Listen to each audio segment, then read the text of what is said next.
Or you needed, yeah.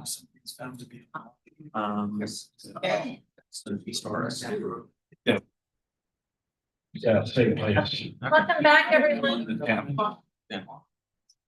Welcome back, everyone, to our September 29th, 2025 continuation of our 9 a.m.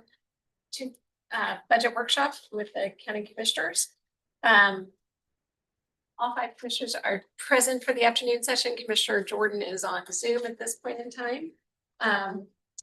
And this is a continuation from our morning. It is 1:34, so we will get started. I'll have Jeff start with introductions. So this afternoon, we have a little bit of a contrast. We're going to start with 2 of our smallest departments who have unique challenges in solving budgets when they're really small to start with, a lot of room to play with. Followed by the sheriff, obviously one of our larger budgets, and they are all law enforcement related, of course, with the sheriff overseeing DEM and civil service in place for the sheriff's office. So kind of a trio, and all of them have their own unique challenges with our budget reality. That my cue? Yeah. Thanks, Oh, you're on. Thanks for having us today. I'm Matt Torres. I'm the chief examiner here with Civil Service, and this is Tia Moore, our civil service specialist. She's the 0.6 in our office. We are 2.6 individuals. So thank you for having us here today. So just a really quick, you can do the next slide. And then the next slide. So I know a big thing that you guys had asked about are the statutory requirements for each department of what we have to cover. And a lot of ours is pretty specific. So the biggest thing for our office is that we're in charge of establishing all of the hiring eligibility lists for the sheriff's office as well as emergency management. And that's all governed by our CW. So we handle everything that has to do with hires as well as promotions within the sheriff's office. All of the eligibility lists have to be created by holding competitive examination. So all of the exams that we hold to create all of these lists each have their own job specific exam. And we'll kind of get into that a little bit later. Go ahead and do the next slide.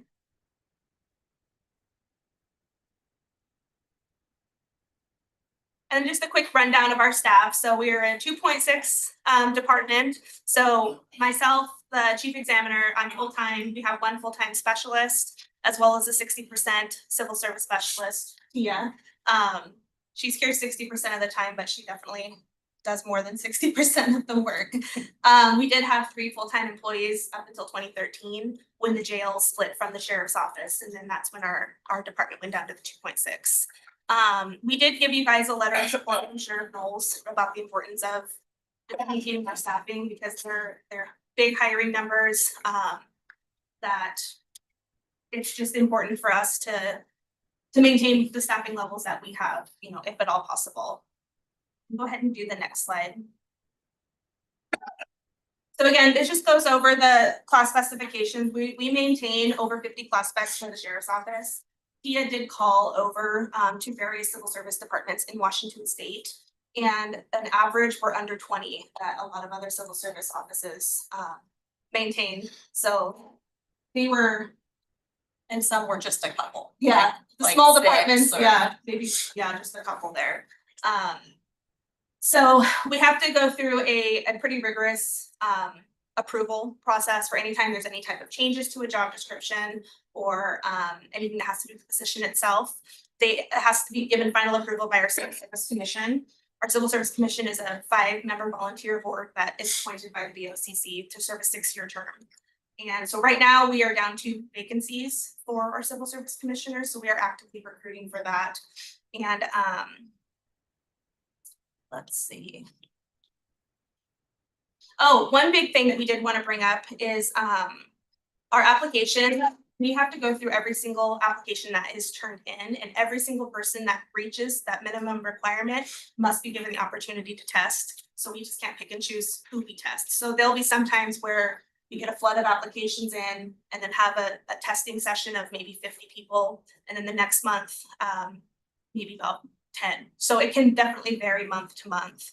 The RCW 4114, they just recently amended the civil service minimum requirements. In 2018, they added the addition of legal permanent residents to apply. Before it was strictly United States citizens. And then again in 2024, they amended it again to include the addition of DACA recipients. So that just has a more thorough screening of what we have to look for and paperwork we have to receive upfront at the application screening before we can move people through the process. So next slide, please.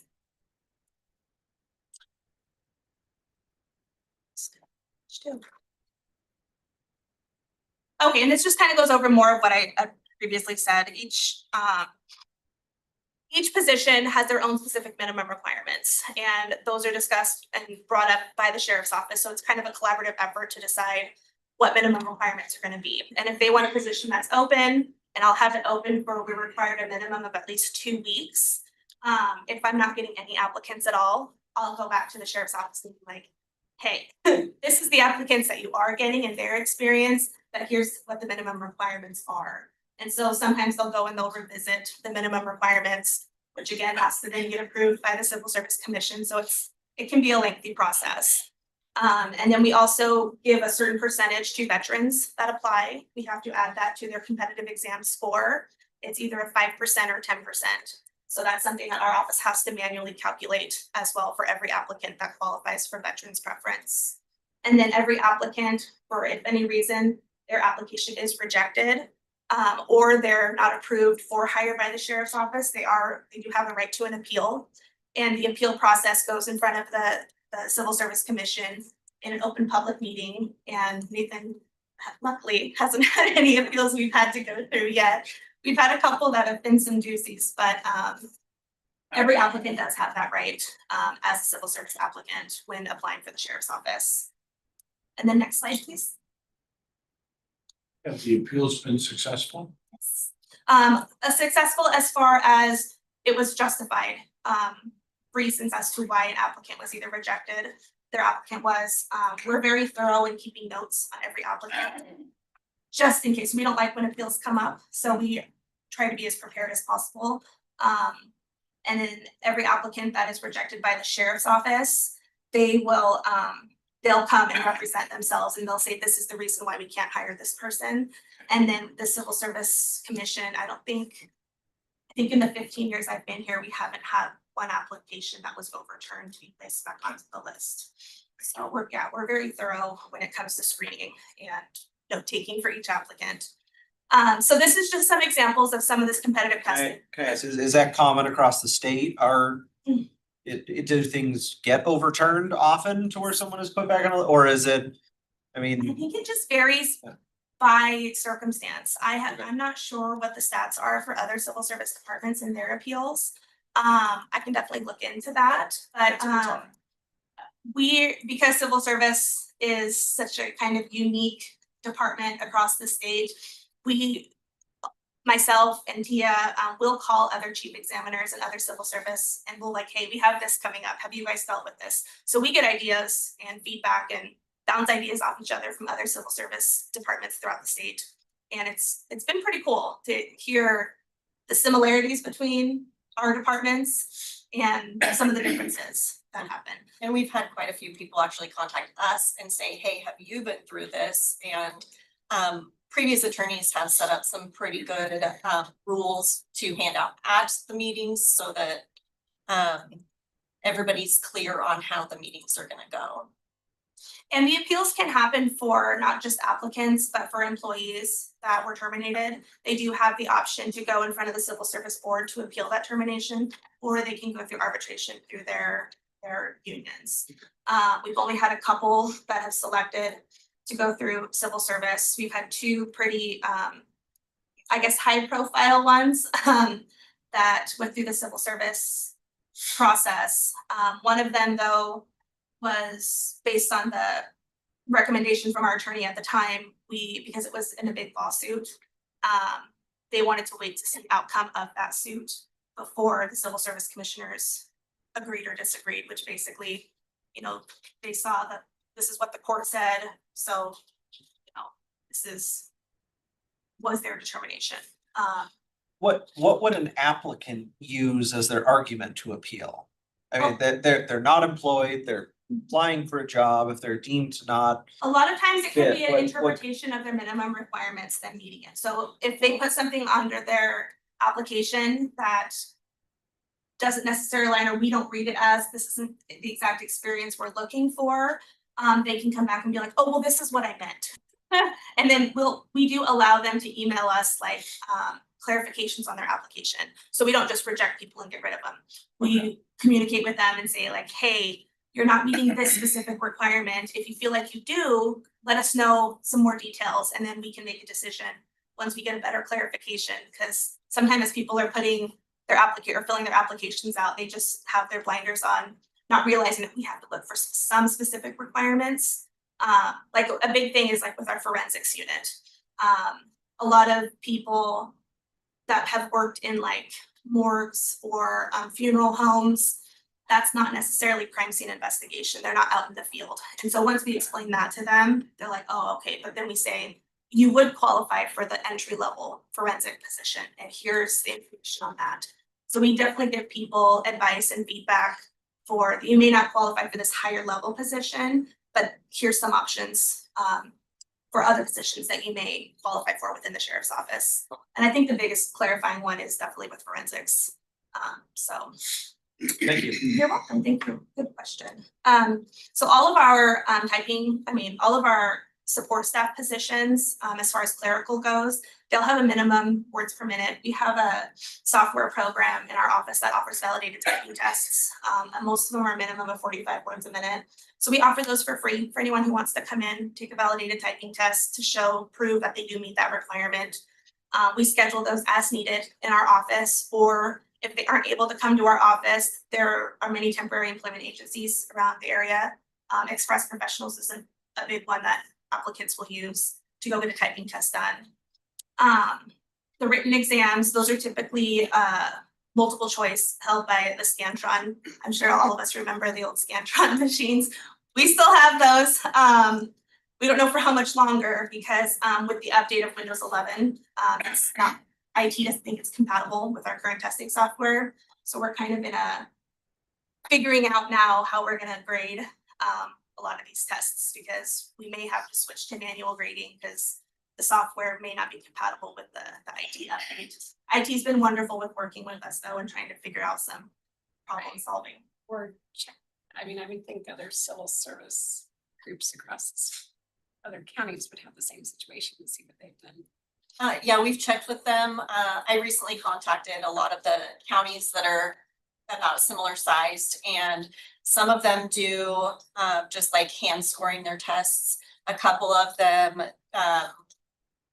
contract out some of their testing, and then pretty much every agency uses the public safety testing for the big entry level deputy. Which definitely is a big help to us with having that public safety testing, because we get hundreds of applicants every year for entry level deputy sheriff. And they use the Scantron forms, but are able to grade on the spot. So that makes it really nice. And then they send us the scores and then we contact the applicant at that point. Another portion of some of the testing that we may do is an oral board interview. For that, I'll typically call a 3-person panel that's kind of a good subject matter expert depending on what we're interviewing for. Any external people that are in different law enforcement agencies, they volunteer their time to help us out because we aren't able to compensate them. And it's been good so far. We have a really good working relationship with a lot of the area law enforcement agencies around here. So we help them out, they'll help us out, and I feed them snacks. And so that seems to help with us not being able to compensate them. Recently, we've been doing a lot of training and experience forms for some positions where we just don't know how to, there's no way I can write a written exam. And so therefore we do these training and experience forms that really highlight their specialty types of training or experience that they have. And then our lieutenant position, that's the only position right now that I hold assessment centers for. And that's an all-day assessment center with various scenarios and stuff that go on with that assessment center. And again, for that one, I like having outside agent help. Is you have people in these outside agencies that don't personally know these applicants or have worked with them. And so they're grading them specifically on the test and how the test is. And not any like preconceived ideas of whoever is testing. So that's just kind of a quick rundown of the different types of tests that we do offer for all the different positions. Some of them can be combinations, some of them are one or the other, or but we have to advertise it on every posting of what type of test is going to be held for each specific position. So the applicants are well aware. We'll send them if they have any study material that the test may cover, so that definitely helps them as well.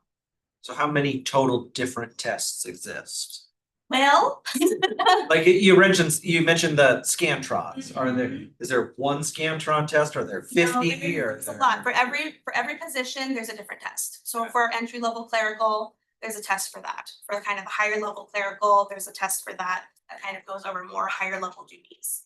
For our forensic technician, there's a separate test for that. So, yeah, most Over 50. there could be over 50. And so can I ask, so I assume there's a minimum threshold to Mhm. qualifiers. Is that? It's a 70% or above to pass. Okay, And so if it's a combined test where it's like, could be 50% of their score is written exam, combined with 50% of their oral board grade, they have to reach a combined total of 70% or above Okay. to pass the civil service test to be placed on their respective eligibility is list. that 70% laid out in one of those RCWs that you referenced, or is that? That's in civil service rules, which by the, which is pretty much across the board for Washington State is 70%. That's Okay. the public safety testing recommended minimum. Okay. And so I don't think it's spelled out in the RCW, but with the RCW, they require us to have civil service rules, and in our civil service rules, we spell it out about you have to reach a minimum passing score of 70% on all tests to make it onto the eligibility list. Okay, so that was a local decision then Mhm. to put it at the 70%. Okay. Okay, next slide. Yeah, some of this I've already gone over here, but again, all recruitments, we advertise, have to display the testing information. All of the tests I update as much as I can annually. I revisit them. I know specifically for forensics, I have to update that test almost every other year, just because in changes in technology, changes in the field. I want to make sure that the applicants are being tested on relevant information. So go ahead and do the next slide. And then again, this goes over our Scantron. We have two softwares that we handle with our Scantron. There's PARTest and PARS4. I'm sure the IT department will be the first to tell you both are an absolute pain to deal with because they are so outdated. But we've made it work. We have a really good system in place to where when I have a big bulk group of tests, I have one IT guy. I just have to say hi. He knows, okay, I'm gonna call and help you pull up this system. But again, they don't believe after the Windows 11 upgrade, and they were nice enough to delay our upgrade on the Windows 11 because I just had two of the largest tests of the year happen in September. It was our detective test and our forensic test. So I said, please don't take this away yet. We're at the hand grade, over 100 tests. So they were gracious enough to do that. So shout out to our IT department. Next slide. Another big thing is we do electronic record retention. We have to follow the Washington State Local Government Core as well as law enforcement record retention schedules. So you have to be very specific on, depending on what that record is, what schedule we're supposed to follow. And then I already went over the assessment center panels. Go ahead and do the next slide. And then our public safety testing, as we mentioned, that's only utilized for our entry-level deputy sheriff position. They hold the written exam as well as conduct the Washington State Criminal Justice Training Commission physical ability test standard, which is it is now push-ups, sit-ups, and squat thrusts. So no more running for entry-level deputies. Most law enforcement agencies in the Pacific Northwest are contracted with public safety testing, so it's very important that we keep this contract with them. They have the ability to reach out not only nationwide, but we found it very helpful with some service members that may be overseas. They're able to take their written exam and their physical ability test virtually, instead of having to wait until they come back to the States to do those. This public safety testing contract does account for a little over 70% of our entire M&O budget, so it's a big chunk of our budget here, but it's definitely important for us to keep. And then go ahead and do the next slide. And these are just some application stat numbers. So this year alone, we've tested for 23 different positions. And then 13 of those have been continuous postings. So it's not one that we test annually for. If it's an ongoing position that's kind of hard to fill, you just keep the posting open and then test people as they come in. And you can see as of 2022 up to present, application numbers have been increasing every year. So last year alone, applicants increased over 27% from 2023. So, and this year, we're already up to 814 applicants. We've hired 38 individuals to join the sheriff's office, and they've made 23 promotions so far. Next slide. And then this after talking with the sheriff's office, I know they'll go into more detail during the presentation today. There are projecting at least 4 for next year. And that's just counting on the 10 Valley positions that were just recently approved, as well as planning for upcoming retirements. There could be some resignations that are coming up, both known and unknown resignations. So by us keeping or continuously processing deputy sheriff applicants, we keep them having fresh eligibility lists to be able to just continuously process. And then a big thing too is the fully hired versus fully staffed. I got clarification on that. Basically fully hired means all available and funded positions are filled. So all vacant position numbers have a person slated for them. Fully staffed means that the individuals are on solo patrol, not in an active training program. And right now I counted there's over 20 deputies right now that are currently in an active training program. So not ready to be on their own out on the roads yet. Hopefully they'll get there very soon. They let me know that between January and August is when most retirements occur. So because that happens more towards the beginning of the year, we prepare for those vacancies previous year. Like from part of the previous year, we make sure we have the applicants that are ready to go, already in background, slated for, okay, this person's gonna retire, we already have someone ready to go for that position. In 2024, there were 8 retirements, 15 resignations, and 3 terminations. And so that kind of gives an idea of while we're continuously processing, just based on those numbers. And then as of right now in 2025, there have been 7 retirements so far, 16 resignations, 1 termination, and then as well as 1 unfortunate end of watch. So with all of those, we already had people that were processed and ready to go. So there wasn't any delay in being able to fill those positions. Next slide. Okay, and we're gonna go over the budget breakdown. I'll have Tia. Yes, this one. So I'll be pretty quick with this. So we did include our 2025 budget on there. And then our 2026, the salary is a little bit lower, the benefits are a little bit higher, and we're keeping the M&O the same if possible. And go to the next one.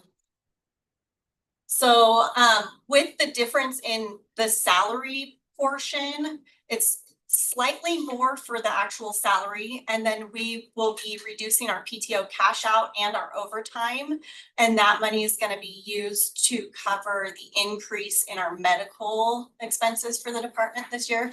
We did have a change in staffing last year, and so that overtime and PTO cash out were critical because we had a PTO payoff. And then also I ended up working full-time for 2.5 months at the beginning of this year to train our new employees. So it was very important to have that overtime budget to cover me working full-time so that we could get our new person trained. Next one. Okay, so this is a breakdown of the benefits portion rather than salary. And I'm not gonna go over the whole thing, but basically you can see that there are some things that went up and some that went down. Like I said, we're gonna be using what we had budgeted last year for PTO cash out and overtime along with the decrease in the cost of PERS to cover that difference in medical. Go ahead and go to the next one. Okay, so this is our lovely M and O. It's $11,000. In order to make everything work, what we had to do is we decreased our office supplies and we completely eliminated our postage budget. We're gonna be doing everything electronic as far as that goes. And so we just moved things around to be able to have some publication budget for new testing resources. And then also we now have to have through IT, I know that you guys know the Adobe changed to an annual subscription, and that program is very critical in our office because we're doing everything electronic and all of the electronic records retention. So it's definitely something that we need to have in there. Go ahead. Okay, so we wanted to also tell you some of the things that we've already done to cut our budget and to save some money. So we no longer attend any job fairs. Anything that used to cost, we don't do that anymore. It's all handled by the sheriff's office recruiting team, as well as the time that it takes our employees to be there. We need to spend that time in our office working on other things. We only do free advertising, and we last year removed the physical ability test for the deputy sheriff positions. That was an obstacle course test that we were doing. That was a really good test, but it has saved time and money to not do it. We have really done a great job of streamlining our application and background process with the sheriff's office background investigations unit. We've done a lot of work on this, and I think we're much more efficient than we were this time a year and a half, 2 years ago. So we've been working on that, and I think we've got a really good, smooth, streamlined process going now. And then all of the people in our little tiny department of 2.6 are cross-trained so that if somebody's out of the office, the other person or people can handle it. With such a small department, if somebody's on vacation and then an emergency happens with someone else, you basically have 1 or 0.6 people to cover all of the work for the whole entire office. And that's doable for a day or two, but it's definitely not sustainable, which is why it's critical that we maintain our staffing levels. Go ahead. I think that's all for me. No. Oh, okay. There's more. So we have digitized all of our paper files. We no longer keep hard copies of anything, and that's what we're using Adobe for, to keep everything digitized and use that for records retention. Because of that, we don't have to dump our shred bin as often, and we've also reduced printing as much as possible. So we do reuse those test books of the different tests that we give throughout the year. And we've combined written exam testing sessions. So say we've got some detectives that need to take a written exam, some accounting techs and forensics. If we can proctor all of those tests at one time so that it's more efficient for time usage for our staff. And then we did eliminate all of our regular mailings, so we're no longer gonna have that postage budget. We just do everything electronically. The next slide. And then the only thing, so we did submit a balanced budget for 2026, and really the only request that we are having is to ask for 4,500 back for PTO cash out. Our staff really isn't able to take PTO time off, and that is, while important as that is, we make sure to take it off, occasionally as we can. But sometimes we have some things that you just aren't able to take, long breaks off. And so therefore our PTO banks have been pretty much maxed, where it's at a kind of a use it or lose it. And if we aren't able to take the time off being compensated to be able to do a buyback for a PTO cash out, it's a request that we would appreciate you consider. And then, like I said, for a couple final thoughts, basically where we were with the sheriff's office a year ago, they had at the beginning of 2024, I believe it was their 3-year record retention strategic plan, where they had a really lofty goal. And I know that you guys have seen everywhere that they've hired more people last year than they have had ever within a year. And a lot of that was because we were able to change how we process things, make a couple changes to our rules as far as processing those, and work really efficiently with the sheriff's background unit to just keep things going. And which in turn turned around so they were able to hire as many deputies as they were last year. So that was a really proud moment for both our office as well as the background unit. So yeah, that's pretty much all that we have I have today. one quick thing that I wanted to add, we kind of like breezed through this, but just keep in mind, please, that deputy sheriff is not the only position in the sheriff's office. We do have the over 50 job classifications. And I think a lot of times people think, oh, the sheriff's office is fully staffed. Well, we're talking about the one position, just the deputy position. And we currently have 8 other vacancies in the sheriff's office for non-commissioned positions. So even if we are fully staffed, or whatever term is to be used, that's only for the one position of patrol deputy. And there are quite a few other positions in the sheriff's office that we do the hiring process for. And it's been, as long as I've been here, having single digit numbers of deputy vacancies that we are currently hired for hasn't happened. Before, when applicants would call us, well, how many positions are open? We're like, oh, today I think it's 25 positions. And now to be able to have a single digit number is really exciting.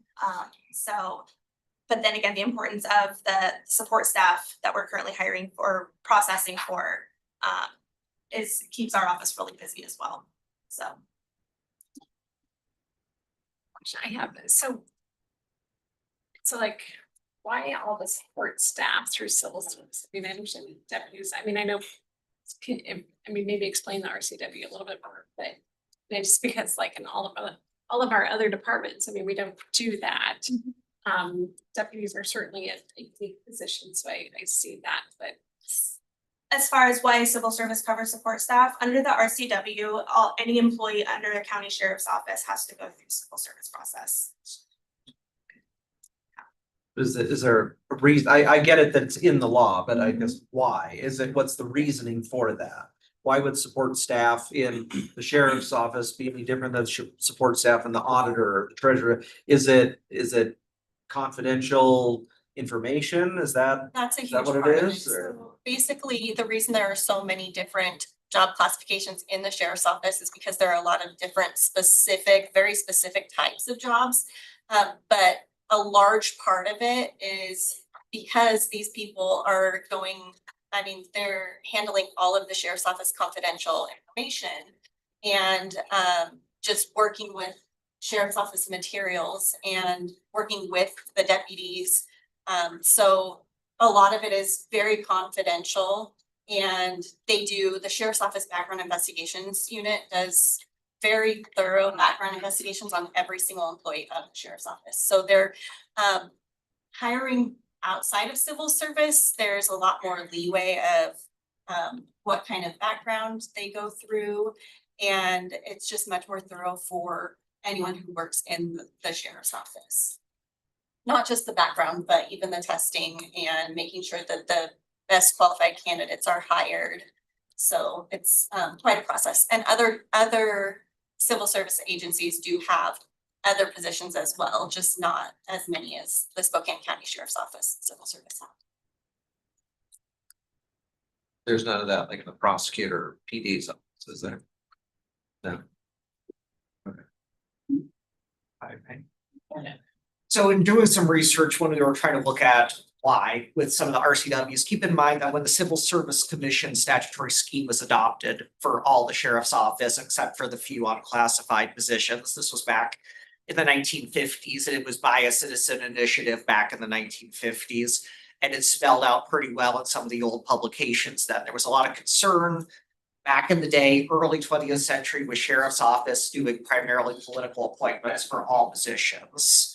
That it was favoritism. So the goal of the Civil Service Commission, when it was established in statute and chosen by the people of Washington to have, was to ensure that it's only those who are qualified for the position, know how the technical skills are, those technical skills and meet all the requisite requirements are getting referred for jobs to ensure that sheriff's office, police departments and similar are all getting qualified staff members. So that's a key part of this. This is a historical thing that's carried through. We don't see it as much in a lot of our other jobs and positions, but it is for sheriff's offices, most police departments, fire departments, some of those types of roles to help keep the political influence out of the operational obligations. Thank you, appreciate it. No, we good? Yeah. Perfect. Thank Thank you all you so much. We so much appreciate it. for your time. Thank you. Appreciate you coming in and explaining. Have a great afternoon. Yeah.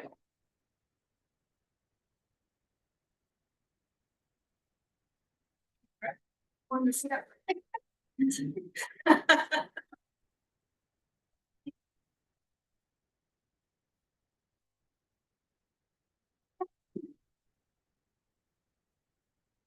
And I would ask, I mean, if you have documents that you say you're not doing the job fairs anymore. I mean, HR, I know has, Oh, yeah. I assume they wouldn't mind No, we. hearing some of with- your with the information team, there. Okay, um, great. They'll send us information like, hey, we have this coming up. So we'll then send that to the sheriff's office recruiting team and they'll send a representative and so we're Okay. very close with the HR recruiting. Okay, great. I want to make sure you weren't totally Oh, cutting no. out job fairs with that bullet on your slideshow there. Okay, Send it very well. All right, Those great. events. So, thank you. Thank you. Just kind of a sheriff kind of afternoon. So, Deandra. Get our fill, your fill of us. Very rusty. Okay, so thank you for having me back. I don't have, unfortunately, a lot of good news. Bottom line up front is we still lack a full financial picture. Our grant funding, Congress needs to obligate the funds by end of day tomorrow or they go away. I don't have high hopes on that one, so I'm planning for not having grants. Our changes to our cost share are to be determined. We're in the process of meeting with our contract cities, and then we have our policy board meeting scheduled for the 1st. And this will be obviously a big part of the conversation. And unfortunately, I have done the math and done the math and done the math. And I cannot make $536,000 work to support reasonable operations of the department. So what I've done for you is I'm providing, next slide, please. I'm providing 3 different scenarios. So the first one is the target budget only. As I said, with no grant funding and no change to the cost share. The second scenario is the target budget plus EMPG grant funding. And I was out at Airway Heights the other week and they wanted me to be very clear with you guys that when you reduce my general fund budget, you also reduce my grants because there's the EMPG is limited to no more than 30% of my general fund. So they wanted me to make sure I said that to you. And again, that scenario does not indicate any change to the cost share. And then finally, the third scenario is what I'm calling a reasonable budget ask. It will require additional investment from the general fund, but we'll talk about that. So next slide, please. I apologize for the tiny print, but there's a lot of impacts to this. So in the scenario, you'll see that in the target budget, we have Alert Spokane listed as part of our operating budget. That has in years previous been kind of invisible. While it's been part of our budget, it's been accounted for separately because it is not part of the cost share. It is fully funded through the 0.1% for emergency communications. So I've kind of pulled that aside from the target budget itself. So with the target budget of $536,000, that allows for my position plus 3 staff. And then you'll see that there is no rotation pay in that. scenario, and that's because we simply cannot run duty officer rotation with 3 staff members. It's just not possible. So some of the impacts, it directly impacts, as I just said, our ability to provide our duty officer, which then limits our ability to provide assistance to our partners. It severely limits our ability to provide on-demand wireless emergency alerts. It creates delayed and limited provision of support services to response agencies and jurisdictions. Really, we have no capacity at all to staff our emergency operations center when that's needed, so that in turn limits our ability to provide adequate and timely incident support. And this will increase overall cost to the county, because if we do have an incident, we would have to contract out, we would have to bring in outside assistance. And so all of that assistance comes with additional costs. And then so that would be costs that the county would have to bear. Additionally, with the changes that are happening at the federal government, we still have no idea what's going to happen with FEMA. And it appears that their intent is to push a large amount of the responsibility back down to state and local governments. And so we will need staff to do, the work that's being presented. If you think back to either, our fires in 23 or even back to the windstorm in 2015, it requires a lot of effort to move people through response and recovery. So next slide, please. So this is the target budget plus EMPG. And our assumption on this one is that there is no change to the cost share, as that's still TBD. This gives us a total budget available of $714,650. That allows us to have a staffing level of myself plus 4. Technically, by the numbers, we could do a duty officer rotation with this level of staffing. However, that would require staff to be on call for 1 week every month, and that it's very, very stressful. That's a lot to put on them, and it does not provide us with any flexibility if we have someone go out sick. I also have staff who are still in the Guard and military reserve, and when they have their required training and travel, obviously it takes them away from the office. So impacts to this specifically, the loss of a staff position, it will have negative impact on functions and programs. I can't say specifically which one, because it will depend on who loses their job. While our staff is cross-trained in response and recovery functions, each of them are responsible for specific programs and functions that would then have to be either set aside completely or reassigned to someone else. So, but it will have impacts to our programming. This would also require our SO admin staff to take on more of our finance tasks, especially if I lose my new probie who's being trained in our financial management right now. Any questions on that one? Yes. What's the current status of or outlook for EM? You mentioned Congress. Is that for next fiscal year? So Yes. this is, Okay. well, this is still, the money that we're talking about right now is still the 2025. We ran the application process, the state put the application in, but without the obligation happening before the end of the fiscal year, that 25 money just goes back to the treasury. So we're assuming that there will be federal fiscal year 26 processes, but obviously we're too far ahead of the game to know what that's going to look like, since we're still in a continuing resolution. So the state's still waiting on the application was already. Everybody's. sent.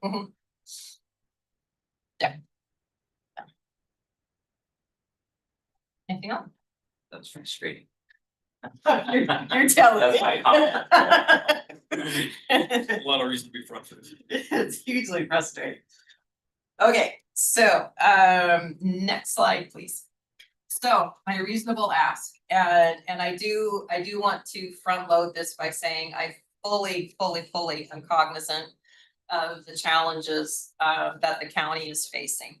And it's just unfortunate that we have the county's challenges plus our federal challenges. You know, it's just a confluence of really unfortunate things. And the loss of the city's participation revenue, their refusal to pay for even years that they were, you know, it was a significant hit to the budget. Yes. They're not, just don't act in good faith. That's all I can say with that. So what this ask allows us to do, it allows us to really maintain our status quo. It allows the department to have myself plus our 5 staff. And I will remind you that currently right now we have myself plus 6. Chris Barnes is retiring at the end of the year and we are not filling his position. So it will be you know, myself plus 5 to maintain kind of our status quo. With that level of staffing, we can do the on-call rotation and provide the duty officer function. So you see that noted under staffing. And it allows us to continue functioning at our current level. While it does not provide any ability to increase our capability or capacity, it does allow for us to at least have some limited discretionary spending that is helpful and maintain our staff as we are right now. Next slide, please.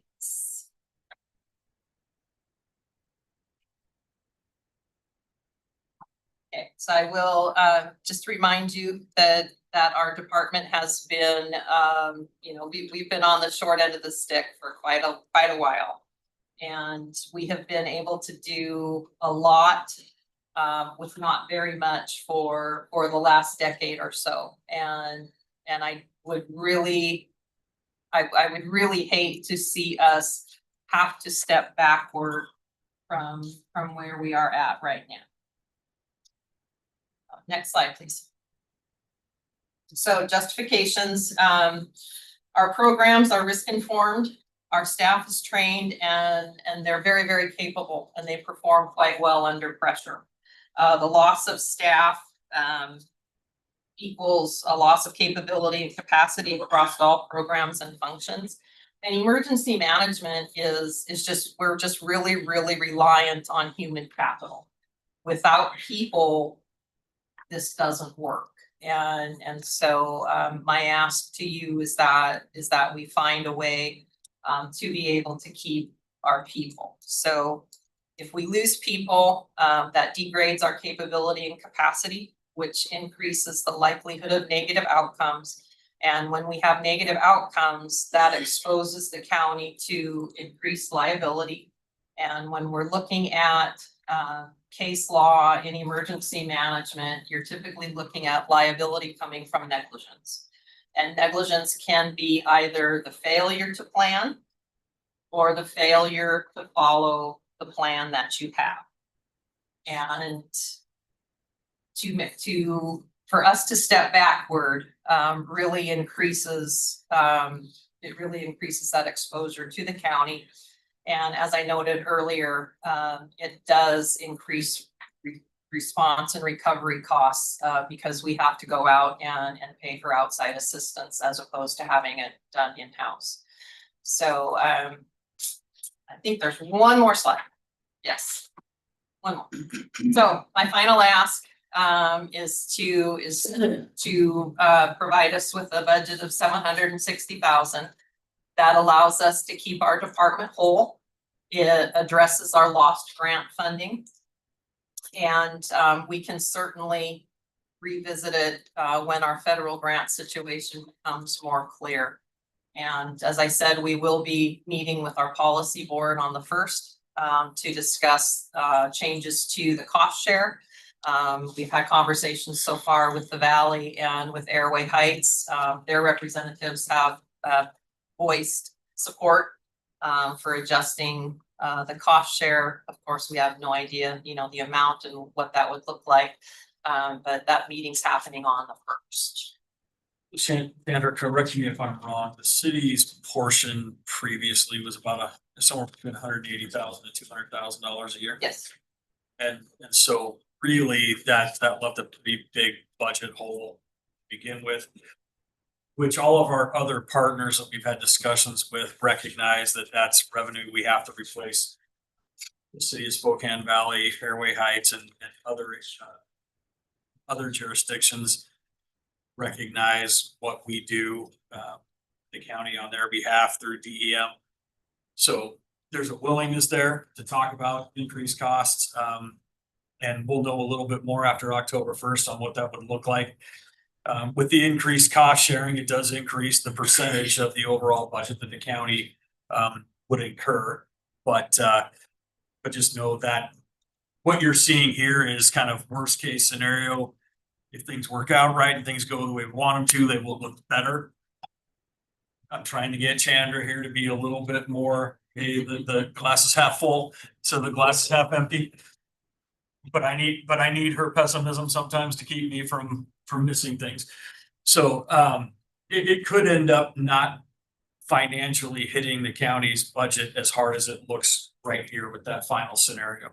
We could, through increased cost allocation and grant funding, get to that $776,000 without going much over the target budget anyway. But we can't sit here today in good faith and tell you that if we had to meet that 556,000, if none of those other options work out, it's going to have a very traumatic and negative impact to the county's Department of Emergency Management. And as we had discussed before, none of these jurisdictions have an obligation by RCW to provide emergency management services. The county does. And so I think that's why our partner agencies are very interested in this. They've had to utilize us. They utilize Chandra's office for all of their planning and everything like that. Chandra comes up and her group comes up with the plans. They adopt them straight over. We're in the middle of doing that with Medical Lake right now, but we do that for all of those jurisdictions as well.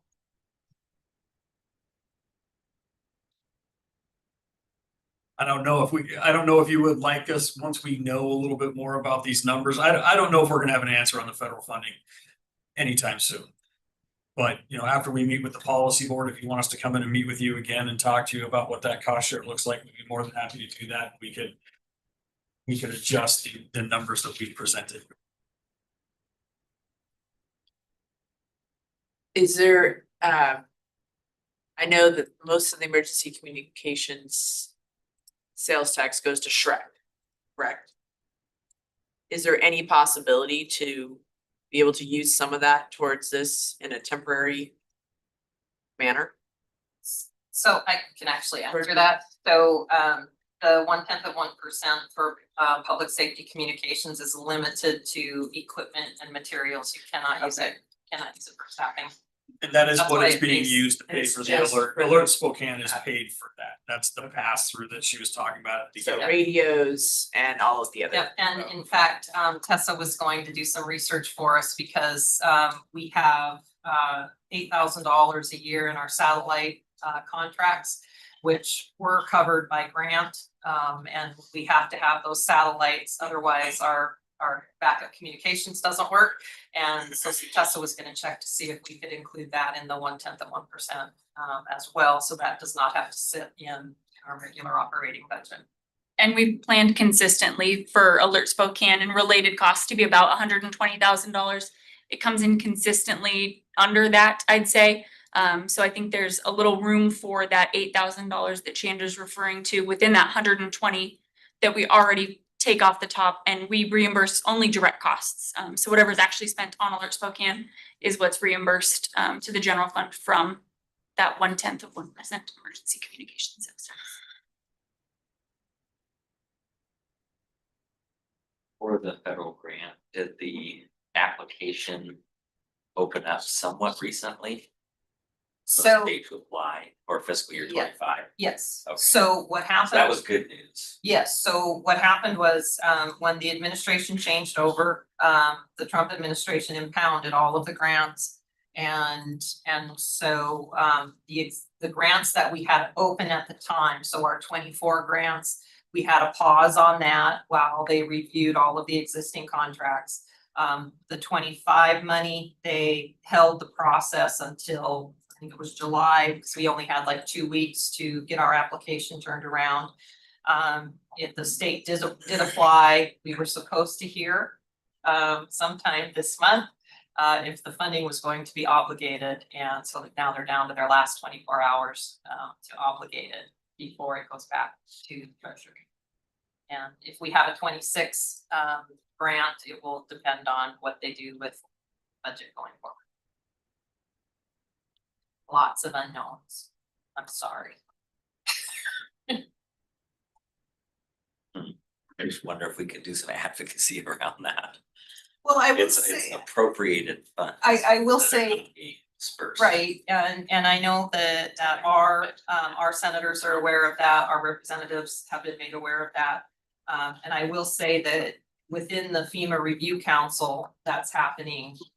They did a survey that went out across the country, and my take on their response is that they were very surprised at some of the answers they got back, hearing that, yes, that money is important to local programs. Yes, FEMA does good work, and you know, there are a lot of jurisdictions that rely on it. So, but it all remains to be seen. Just for Congress to do what they need to do. Well, it seems like the most likely scenario is a continuing resolution, right, which continues current programs. So it's just a head scratcher that it seems like they should be hearing about a lot in DC. Should they are. That's one person's opinion. I mean, I think they are. I mean, it's all over the news. People are calling it to their congressmen and senators, and so I don't think anybody wants to see the government shut down.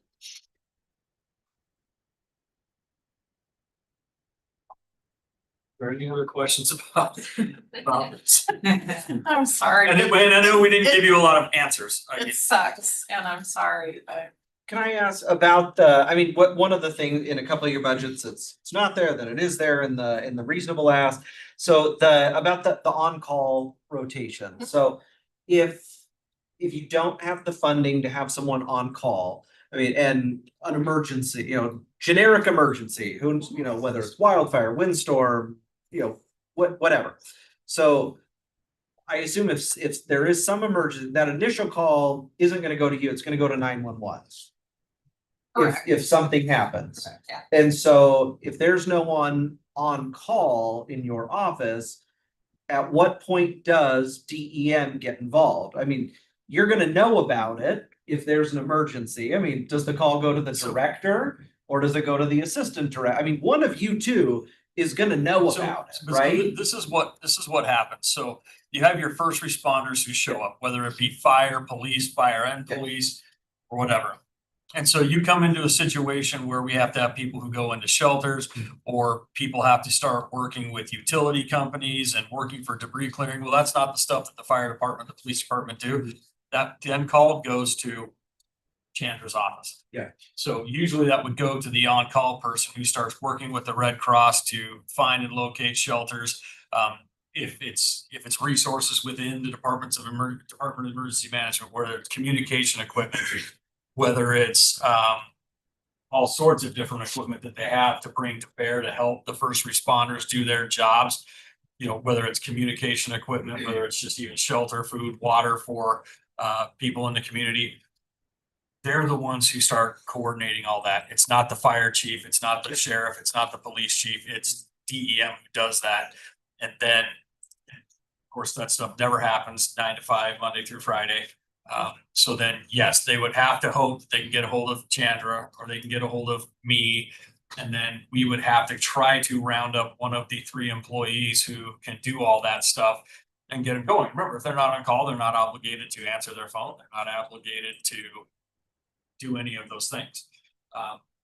And it would be completely unreasonable. And when you're in on-call status, you can't leave the county. You have to have your phone. You can't, no alcohol, no nothing like that for a week. That's the only reason. But that's just the kind of restrictions that we put on those people. And with a 3-person staff, we'd be asking them to do that every 3 weeks. It's inconvenient. If you haven't had to do that, you can't go on vacation. You can't go to your, you have to leave your kids' plays and things like that, do all those things. So it's very untenable with 3 people.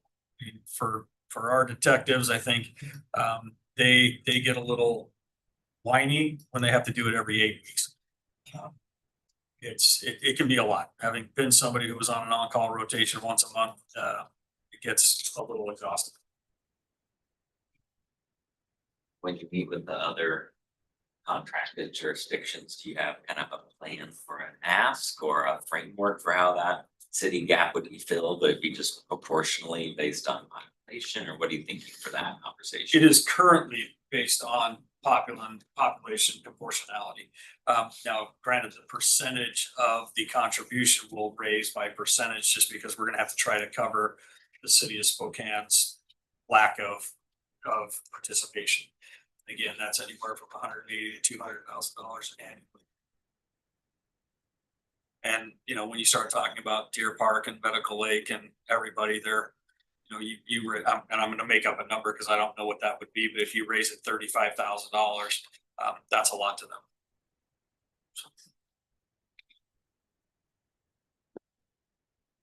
I think this is the one that'll obviously have to come back once we know more information. There's too many unknowns right now. But this is where we are. And like I said, I mean, we don't like the idea of going down a staff member, but we figure we can provide most of the stuff that we do and the things that we absolutely have to do with the 5 plus Chandra. But going down to 3 would be pretty devastating.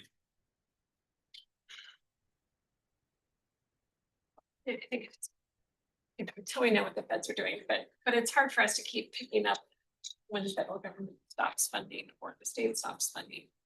As you know, we don't have the funds to keep Well, and the other. Becca. picking that up, yeah. And the other caveat to this is that the federal government could at some point come in and say, well, the state of Washington as a whole doesn't qualify for this grant fund. So even if Congress does fund it, they can turn around and say, and I do believe the tag in a presentation I got at WASPIC earlier this spring said he could not in good faith sign the contract because we did not meet the conditions as a state to receive that grant funding. So we'll see how it turns out. Although in their most recent communications, the military department that oversees this grant funding right now felt fairly confident that it would be funded, but obviously can't control Congress, and so we're a little bit at the mercy of them right now.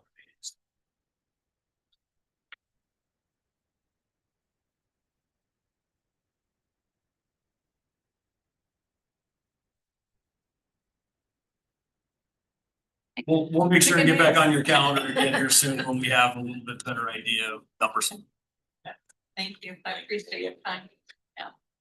You.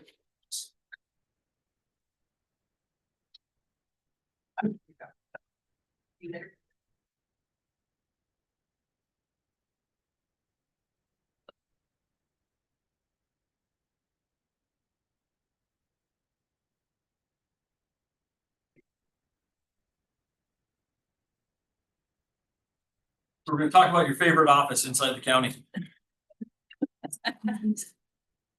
I'm being sincere. Why are you all doing this?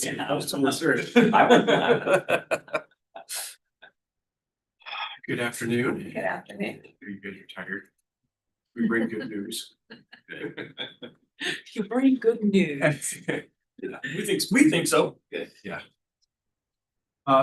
Like any opportunity, we get to sit here and discuss anything involving the sheriff's office, we like to start with our staffing overview. And it gives us a good opportunity to explain where we're at, the successes that we shared in 2024 and the heavy work that was put together to achieve these numbers here today. And so that was based on efforts of a lot of people. I never thought in my career I'd ever see single digit numbers like Ashley was saying. So that's where we're at with the commission side. Next slide. If we look at the staffing detail, basically shows that we've got 39% currently at the Valley. That does not include any 2026 contracts that are going to be coming through for an additional 10. Those are not in here.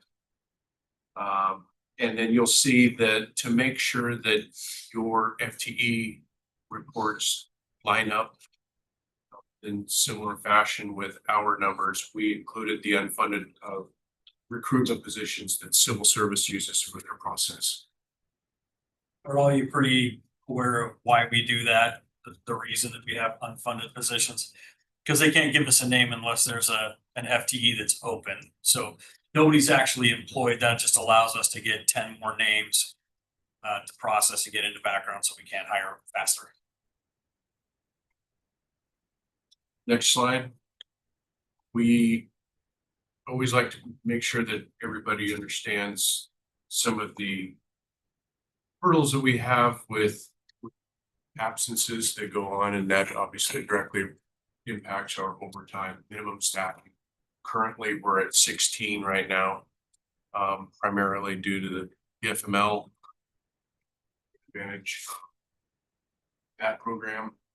And to one degree or another, they're not all gone necessarily at the exact same time, but these are the numbers that we have reflected. And they fluctuate. I think earlier this summer we were at 18 for PFML. Right. So part of the reason with all this hiring, our staff average age has gone down, and they are all in the family building age. And this is kind of one of the impacts of that. All right, next slide. This is a very high level view of the of how we ended up getting where we needed to be. We initially started out with a $63.6 million initial budget that was adopted for 2025.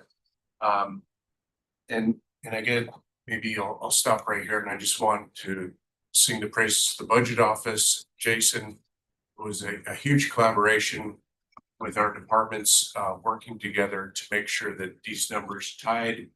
And then after our meetings, we were allowed to add there was an adjustment mid-year of 2025 last July that was going to be in a different part of the presentation. Just like, well, why don't we just adjust the 2025 budgets since it's in there?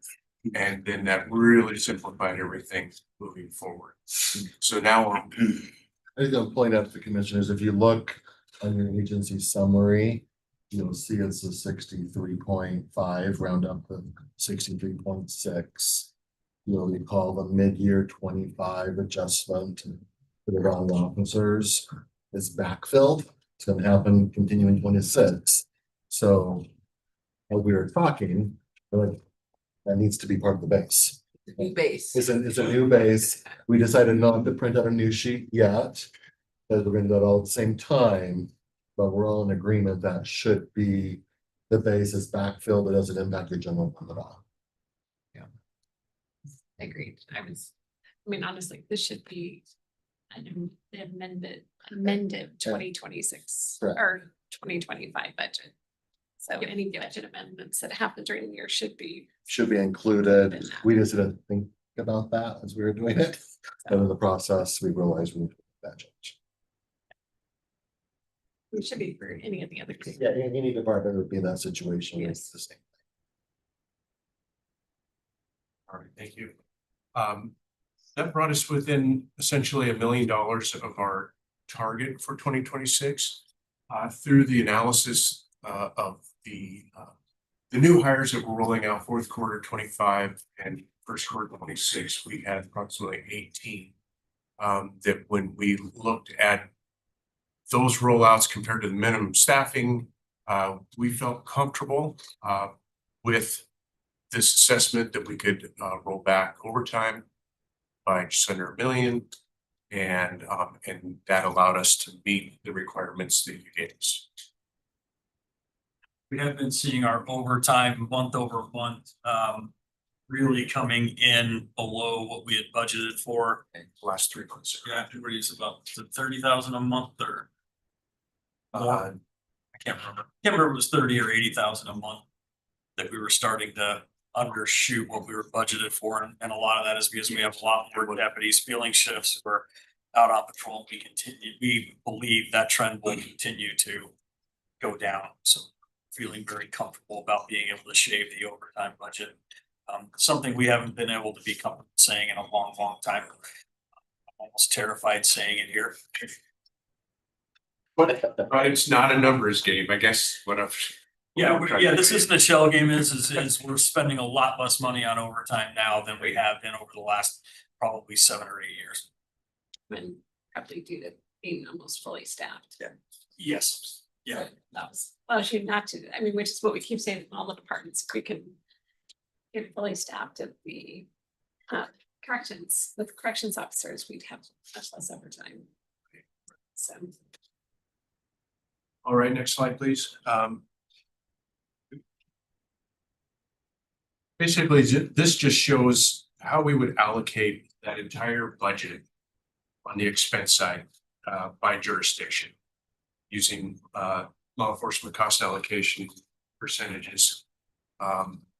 They don't fluctuate very much from year to year. It just kind of gives an idea of how it would be broken out. And then your contracts are the flip side, it's the revenue side that comes in. Correct. And you would have a mirroring revenue side that would match these numbers as well. Right, which would be the next slide on the revenue piece. This is the revenue that's loaded into the sheriff's budget. And that's what we anticipate on bringing in. And so. just the One way thing to look that at- we do expect, we all know the Valley passed their tax measure and there'll be more coming in.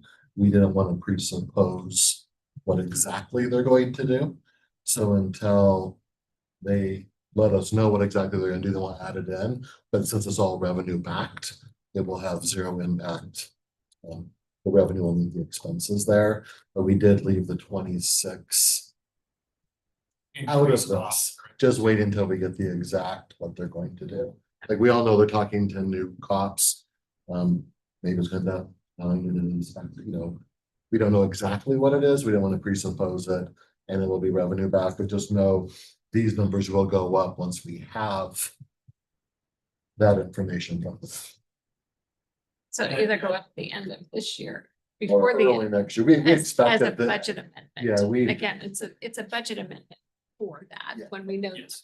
and we might get it before you vote on the budget.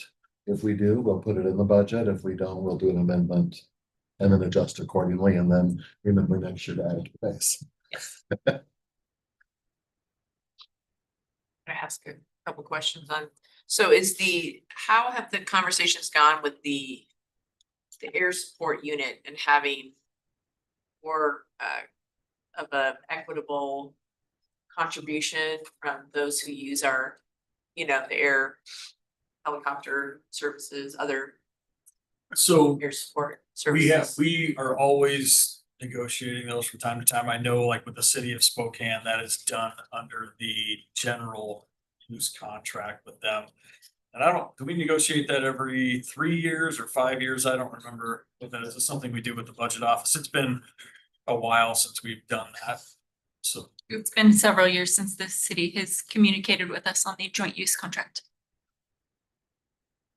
Does that include the use of the public safety building? Is that the same contract? yeah, It's all rolled into that, and records division and everything. And forensic. Six, SWAT.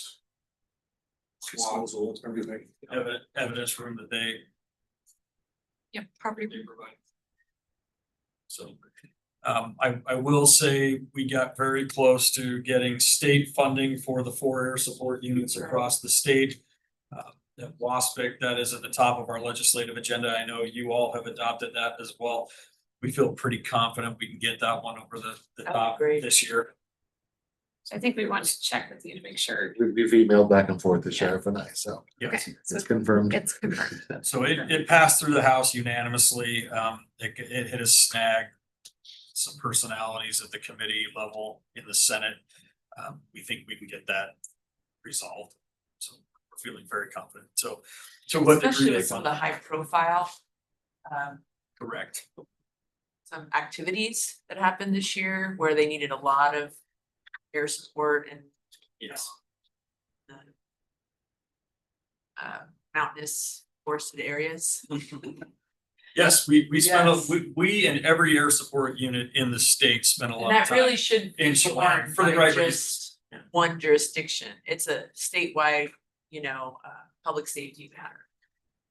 Yes, I guarantee you, no one jurisdiction, if you have to bring in those kind of resources for a manhunt that was so ongoing as that was in such tough terrain, not one jurisdiction could bear the cost of that.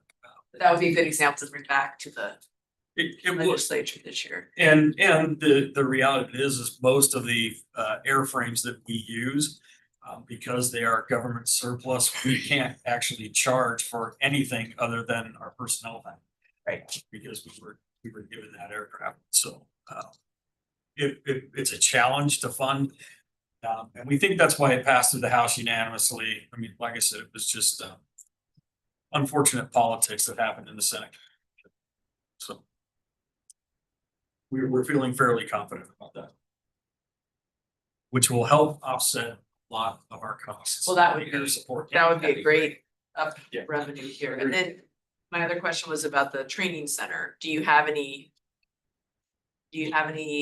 revenue numbers you're hoping to have from rental or use of the? Right, well, we Training center. obviously have the built-in revenue that comes in from the Air Force, which is pretty significant. We do have contracts with the state for our track right now. We did have a contract for the state to provide the corrections academies out there. But they reduced their footprint of the regional academies for corrections, so that was only for about a year that we had them out there, so that contract has not been continued. And they're holding fewer corrections academies right now. We are in the process of working on grant revenue to support some of our activities out there. A lot of it coming from the federal government right now. We're also in the process of trying to have the training center designated at the federal and state level as a regional training center. Because that increases the amount of grant revenue we're able to bring in to operate that facility and things like that. Thank you. And obviously, we have used contracts for the range with outside agencies, and anybody who comes in to use it for training pays for either direct pays for the use of the facility, or generally in an effort to reduce our training budget, our training and travel budget. They will bring in training, have 30 people in the class, and they'll give us 4 or 5 free slots, usually valued at about $800 to $1,000 each, to use the facility. So there is offsetting cost to the county if they bring that in. Have you ever considered opening up the range, limited amount of time for private use? That would offer, or that would pose some significant liability challenges. Pretty expensive, and between us, the corrections officers, the other law enforcement agencies that come in and use that facility, we would be very, very limited in what we could make available. Because when the military's there, no one else can be in there. Just a thought. No civilians or anything like that. Yeah. We are in the process of talking with some of our legislators to see if we can get the state or other entities to fund another 15 lanes, which would not be accessible to the military, which could increase capacity. And again, depending on how, if that's something you really wanted to do, is to open it up to the public, then that was something we would have to design for. Because most of the training facility, except for that front entrance area and a couple of those classrooms, it is all secure, CJIS controlled areas that the public can't be in without being escorted. So Just a thought. All right, next slide, summary. So basically, it just mentions that we adjusted our 2025 mid-year budgeted to adjust for the 10 hourly positions, give us a new start. And with our overtime reduction, we were able to meet the requests that you gave the sheriff's office to maintain budget. And then the last slide is capital. I didn't know if the speak on capital. yes, we were told to present this about capital. We get that that's a really big number and we don't expect that most of these would be funded. There are a couple of items in there that we will need to figure out a way to come up with the money for.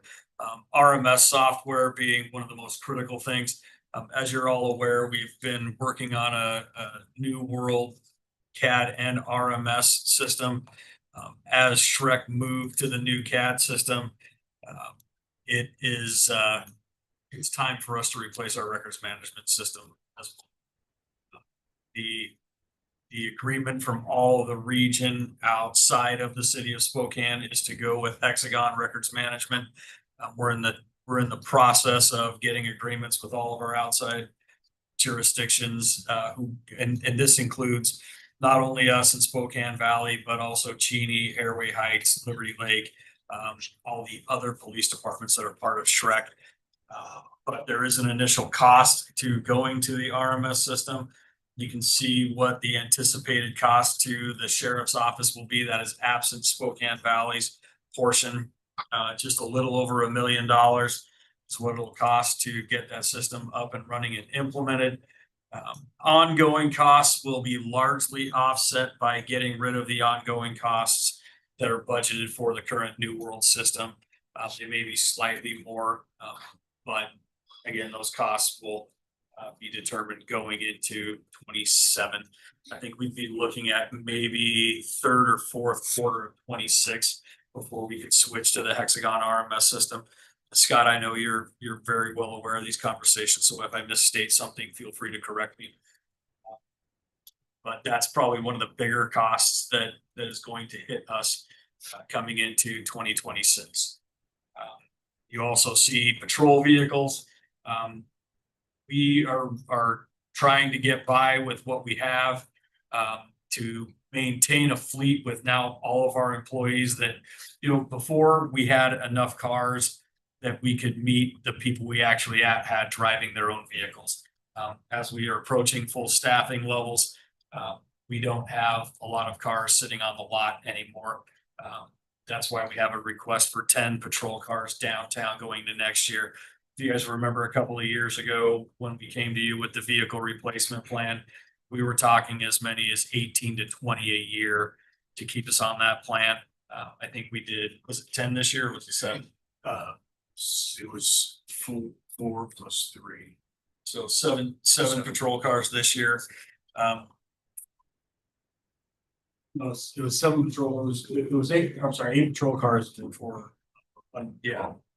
So for us to stay operational, we would need 10 for next year without really trying to get super creative. We're not even sure how we do it. We try to have at least 5 to 6 patrol cars that are on the lot that they really aren't in condition to do long-term service. But as you are all well aware, accidents happen, patrol cars get banged up, and we've got to have vehicles on the lot that people can jump into at 2 o'clock in the morning and take out and finish their shift. Because collisions happen. So our ask for downtown patrol would be 10 for us to be able to keep a buffer that is sustainable a little bit longer term. You can see there are also Valley numbers loaded in there, but of course there'd be an offsetting revenue center for that coming from the Valley. Yeah, so what I would say, I would probably put this in order of the request. what's most important to what's least important. I don't know that I'd have the valleys on there just because they're gonna pay for it, you're gonna Correct. purchase them.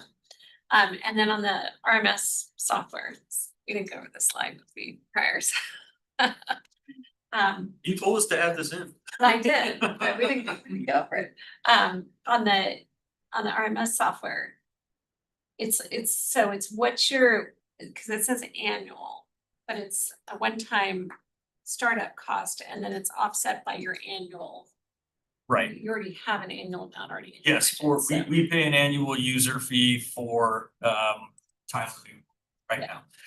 So what's the one-time startup? That's the 1 million. Okay. So, That's on the new slide. Yes. Implementation cost. We do apologize. Updated Oh, that. There was a last minute slide change this morning that did not get circulated widely, so we'll make sure it gets circulated. If you're looking at the one on your read ahead, it's different than the one on the calendar here. So you'll see the two RMSs. I noticed it was back there. different, then I checked in the email, we got an email from Yeah, Gina. sorry, I Okay. forgot to mention that before we started. Okay. New slide. Well, I mean, if you ask me sitting here to say which are most important, I mean, the RMS has to happen. I mean, because even if we decided we wanted to stay with Tyler New World, which has been nothing but problems from day one and hasn't been updated in years.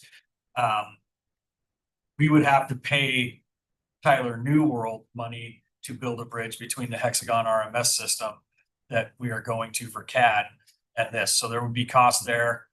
I would not recommend investing any more money in Tyler New World at all. It would just be problematic going into the future. Patrol vehicles, obviously, that's what we do. Our people are in cars 24/7, 365. We need to maintain that. The Marine unit, we are actually in conversations with some of our state reps about maybe looking for some state grant funding to cover that. I mean, it's something we need. It is not something that we absolutely have to have. We're doing okay right now, but I think we're gonna try to find some other funding sources for the Marine dive boat. The nihydrin chamber, it's a piece of equipment that gets used every day. We use it thousands of times a year. It's not a huge budget item, but I know our forensics unit will be certainly appreciative of replacing the old nihydrin chamber that we have. Two and two recently, the current one speaking. And I would say the mobile command vehicles, that's a want, not a have. I would probably put that at the bottom, frankly. So on the RMS software, on yours, so $1 million versus was 550 here. So what's the initial cost versus the ongoing? As far as the RMS, Yes. do you have that in emails? Have the ongoing down at the bottom by the courthouse logo in small print. It's 280 for the sheriff and 364 for the valley. Okay, I guess since this first line says 550,000, how did we?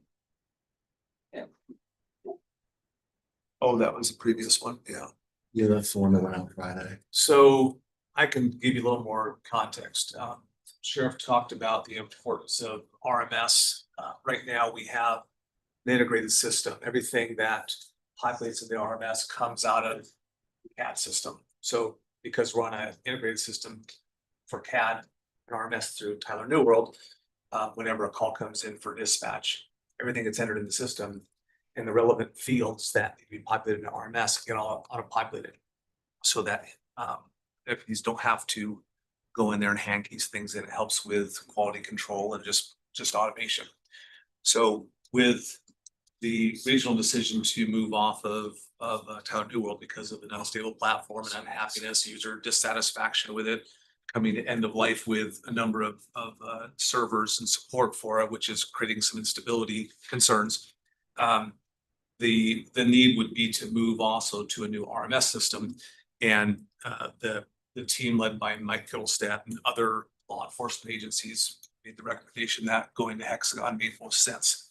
So this particular component, the $1,025,000 is the sheriff's department proportional allocation of the upfront capital cost to implement the new RMS system. That implementation cost is like 2.6 million. So based on the factor of records utilization in there, that kind of comes up with $1,025,000. Because the city of Spokane opted not to be part of the regional RMS. I think that's probably the difference in what you're seeing, because early on, the county's costs were going to be a lot lower. Now that the city has said we're not going to be part of the regional RMS, everyone's costs go up. So $1,025,000 would be the capital to acquire it, and then the annual ongoing costs, I'm not as close to. I know Mike again has worked on that with all the jurisdictions, so they can kind of see, because it's important. Liberty Lake, Airway Heights, Cheney, City of Spokane Valley, all will need to be entering into contracts with Shrek, because Shrek will be hosting this. They have the server capacity to be able to host this. So each of them, Law enforcement side. law enforcement only, this has no impact on fire district. This is not a necessary system, or even a system that really Shrek uses. It's just, we host it today, the county hosts all of the CAD and RMS today. We're going to be able to not be hosting these things in the future, because Shrek will host the CAD, and then they've also agreed to host the RMS, but they will then need to get into individual interlocal agreements with all the jurisdictions. So they'll be participating, who commit to the capital, county as well, commit to the capital up front, commit to the ongoing maintenance, because at the end of the day, Shrek should have a net zero neutral impact from this, because it's really, they're doing that for the benefit of the law enforcement. So the annual subscription stuff, I'm just not quite as close to, but I know Mike's been working diligently on developing the shared cost models and working really closely with other law enforcement agencies. And I know those ongoing annual costs are really close to what we are paying for Tyler New World right now, which would go away. 2026, we may be paying both for a little bit, but that'll all get, depending on when we actually make the switch over, and then of course prorating all of that. But you're going into 2027, that should be fairly budget neutral. As a part of Commissioner Cuny's State of the County, when you were on there, your graphs that you put up, I think and then another event where you showed those same graphs, they said that they were all jurisdictions that use Tyler New World. Who all uses the Tyler New World software in the region? Is it everywhere right now? Everybody does. So if we move away from it to this other one, is everyone else gonna follow? Or is everybody gonna be on different ones at that point? CAD wise, my understanding is, and I don't know where the city of Spokane has landed.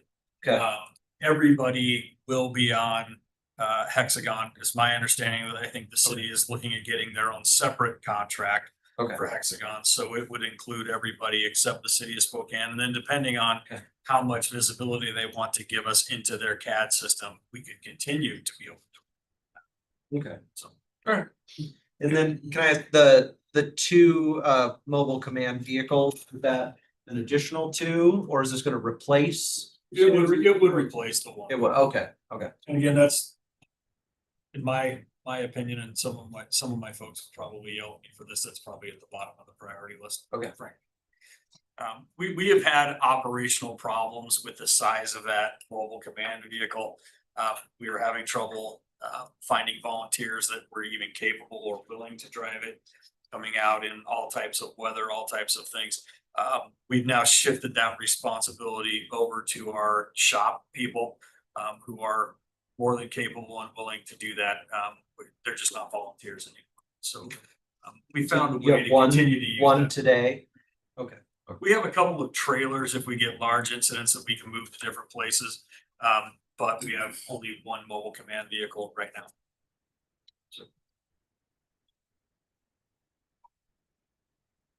Any other questions? Thank you very much. I've got a question for you. What did you decide to do with scope?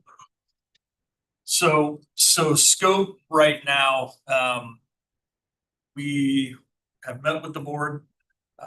And because of liability issues and the way we were covering some of the scope volunteers who were technically a part of a separate organization, The intent is that we will be bringing all of the scope volunteers and the scope organization into the sheriff's office to continue to protect them the way we have protected them in the past, but make it a little more legally tenable. And we're in discussions right now with the scope board about what they want the scope 501c3 to look like going forward. There's a couple different options they have. And again, nothing will change with scope. They'll still wear scope shirts. They will still operate under the scope brand. They will just be sheriff's office volunteers. Okay. Thanks. And the scope board, instead of being a scope board of directors, will likely move into a scope advisory board for me. And they will continue to operate just about everything. They won't have to worry about the budget or anything like that. We'll handle that in-house. Thank you. Good. Public shouldn't see any change in what they get from scope. Okay. So, Thank you. thank you all. Okay, that takes us to the end of today. Okay, So I did talk with Heather and Grants about doing the reimbursement contract with cooperative extension. She said that'd be no problem. So just wanted to close the loop on that. She also mentioned, based on our discussion around interpreter services, she's suggesting we get a countywide contract. We have multiple different groups who secure interpreters for different reasons. To our knowledge, none of them have contracts. You get a lot better rates. We have a contract. The state has multiple contracts for the piggybacking. And we're just paying higher rates. The hourly rates that you have, and then also courts change a lot, things happen. And so if you cancel, I'll go in the contract, if you cancel last minute, you don't have to pay. Part of the contract, or without a contract, if you cancel within the last 24, 48 hours, you still have a minimum payment, which, you know, is justifiable. But there's some advantages to having a contract. We've paid $330,000, I believe she said, January through July of this year, to 27 different entities and individuals.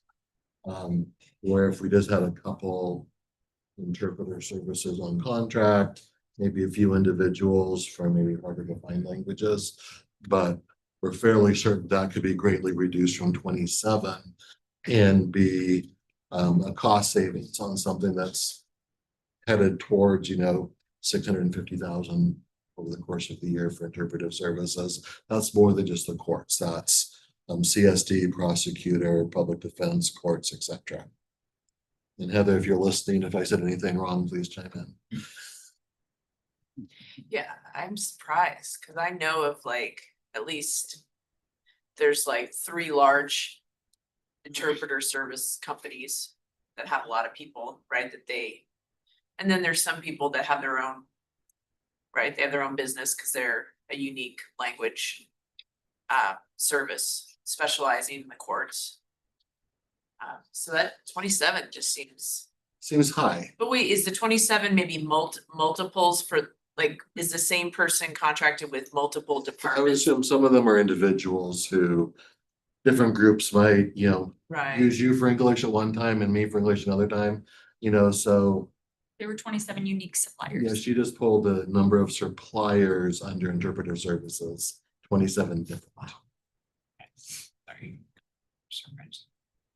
Well, and so, well, maybe we're gonna tag team off each other here on this one, but at one time, about a year or so ago, we were talking about, you know, exploring software. I mean, there's a number of different programs out there on the market today that do translations. Why wouldn't we look at doing something like that instead of having human translators? I know I've been in some of those conversations. In the courts, you often have to have a certified interpreter. So while there are some situations where AI can do the job, in the court system, I don't think AI is considered there yet. for that. That's what I've been told. I'm an expert of nothing, just repeating. At least one response for that. has something. We took a look at this after the court came in and did an initial review, and you're absolutely right.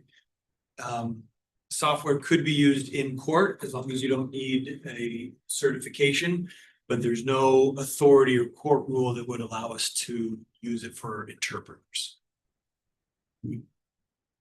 At this point.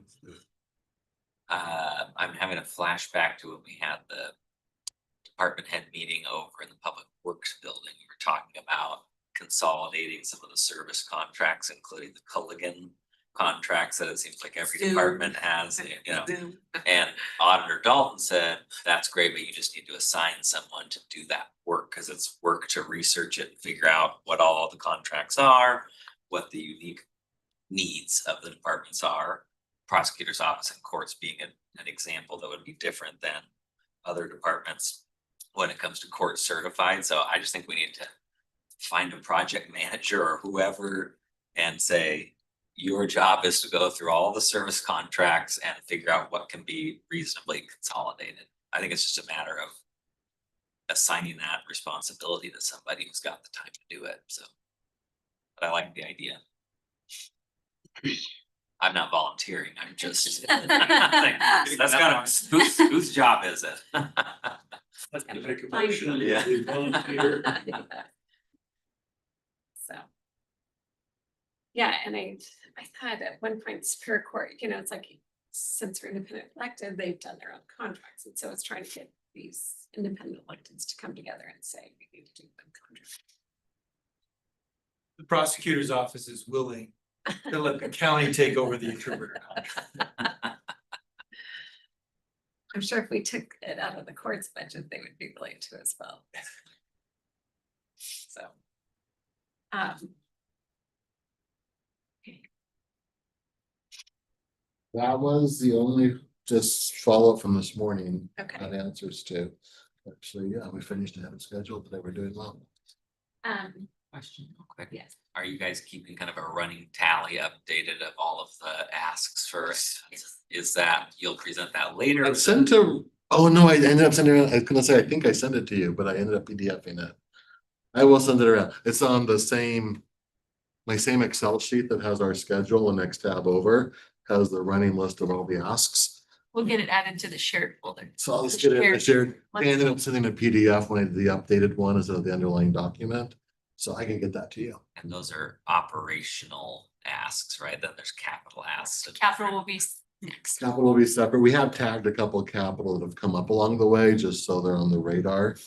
And then some of them, if you look at the formula at the bottom for a grand total, it gets a little weird because sometimes they ask for everything.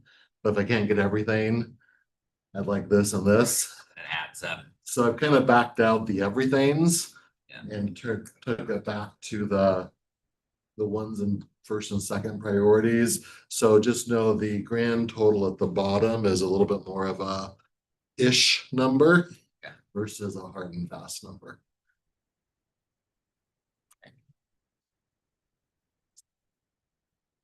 And I'm just gonna, I'm not sure if this got on the agenda or not, but tomorrow we do have Veterans Affairs, the Suicide Prevention Program Specialist coming to give us a certificate.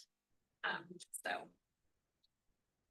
Sure, if on the good flag, but it's not on the good flag. Wait, but Domestic Violence Action Month proclamation is. Yes, so I will just do it as part of the timing, right, after open public forum and for the proclamation, we'll do that certificate. Did someone bring that one forward for a proclamation? Do you want me to read it, or was there someone else that brought it forward that wanted? No, they're just giving us a certificate of No, appreciation. no, we have a proclamation, Oh, yeah. the Domestic You Violence can read Action. it. It was Okay, brought to me, okay, I'll read it, that's fine.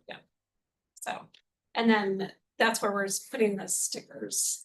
Veterans Services, putting the suicide prevention stickers on the cars, that's why they're wanting to highlight it and then give us the certificate, so we talked about it months ago. We have time in the morning. We've got 2 executive session items that'll be about 15 minutes. Total. Total. Promise. 20 minutes. 3 hours, Matt? 3 hours? Somewhere between 5 minutes and 3 hours. All I know is that I'm gonna be at 111 court. So, yeah. A noon I have to be at. So, then I know Jeff was there to enjoy this last week.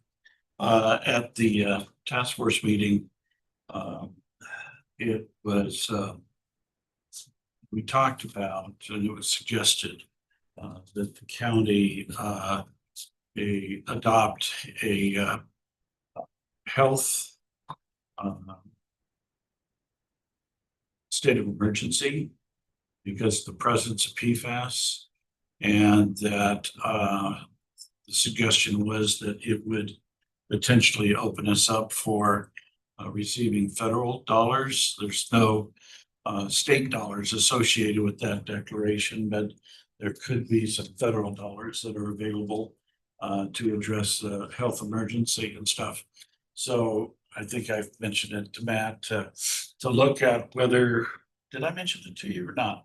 We haven't talked about it yet. Okay, I'm going to mention it to Matt. I'm hearing about it. We look at whether there's any legitimacy out of, you know, doing the declaration. I think we've got the authority to do the declaration, but whether there's any benefit for it or not.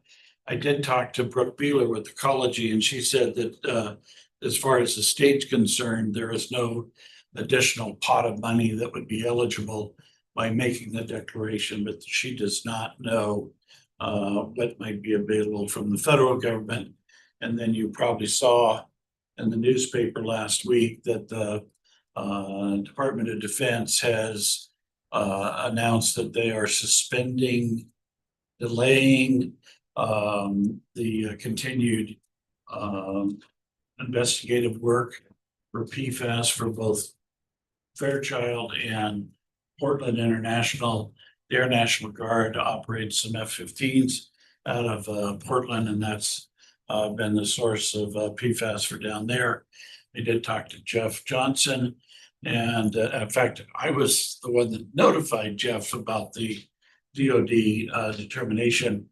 And so he's doing some research to find out if the delay is related to just the investigative work. And they were scheduled to be done with the investigative work for Fairchild in June of 26, or whether it's also the investigative and mitigation effort.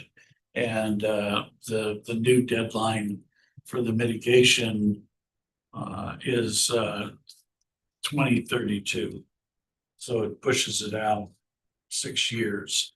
But we don't know what the determination is. And so when we find out from him specifically what it means for Fairchild, I'll let you know.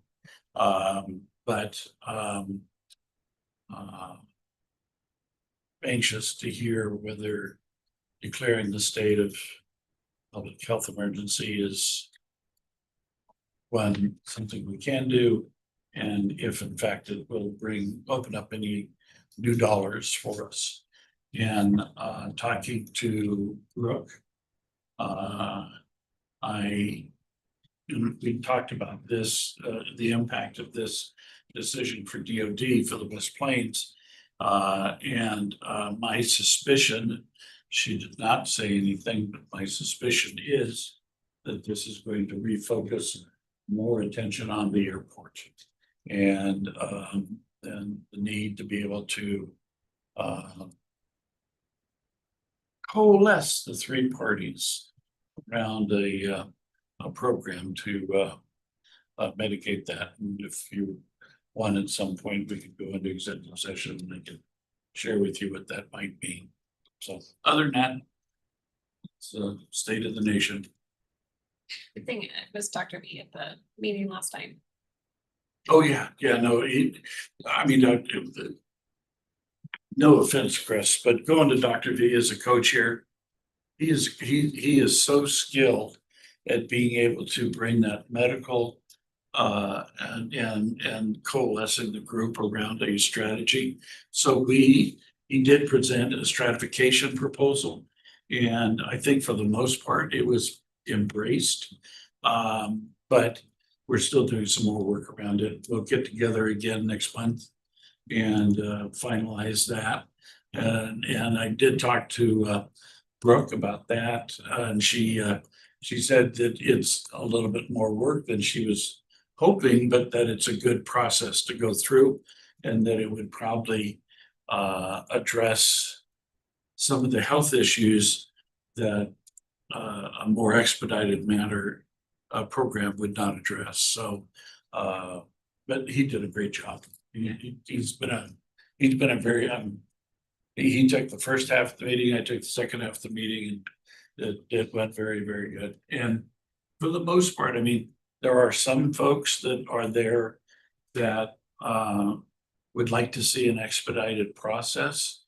But I think for the most part, the majority of folks are comfortable with the mythology and the thoughtfulness about who will get it first and stuff. And then I've also started to work on an RFP to put out to try and actually get the pricing on these systems. So anyway, this is state of the nation. I would just think if we're gonna do a health emergency, we need the health officer for the county to. Yeah, and he was there and stuff, and so he didn't have any problem making the declaration. He just didn't know enough about it to say it would bring in X number of dollars in additional funding for us and stuff. So I think that's the only unknown. Is that consistent with your read on the group? Yeah, the conversation around health emergency was definitely a joint, don't know exactly what it looked like. on the Yeah. ground. Definitely enough to read health district. No, that's it, something good. I thought people left who were there pleased, generally. Situation is not good, but they were feeling like there's at least some. Yeah. Light at the end of the tunnel, you can see in the distance a little bit. Still concerns, everybody's thankful for the 7.5. Everybody also realizes it's gonna take a whole lot more. So I think. Well, and with the state budget the way it is, I did talk briefly to Representative Volts, and he said it's gonna be a very, very, very tight budget. And while they might have been more optimistic about more funding from the state this year than next year, with the forecast for both the general fund and transportation budgets, next year is gonna look very, very good. And Patrick in our office just got back from the Washington Financial Officers Association, the state chapter of GFOA over in Bellevue, and the news that was coming back was fairly on the grim side from state forecasts. Yep. We'll have one closed session tomorrow after noon for labor negotiations. I don't anticipate it'll take very long, 15 minutes. In addition to the execs. Yes, in Execs will be addition to. recorded. Oh, okay. We'll do that in the afternoon.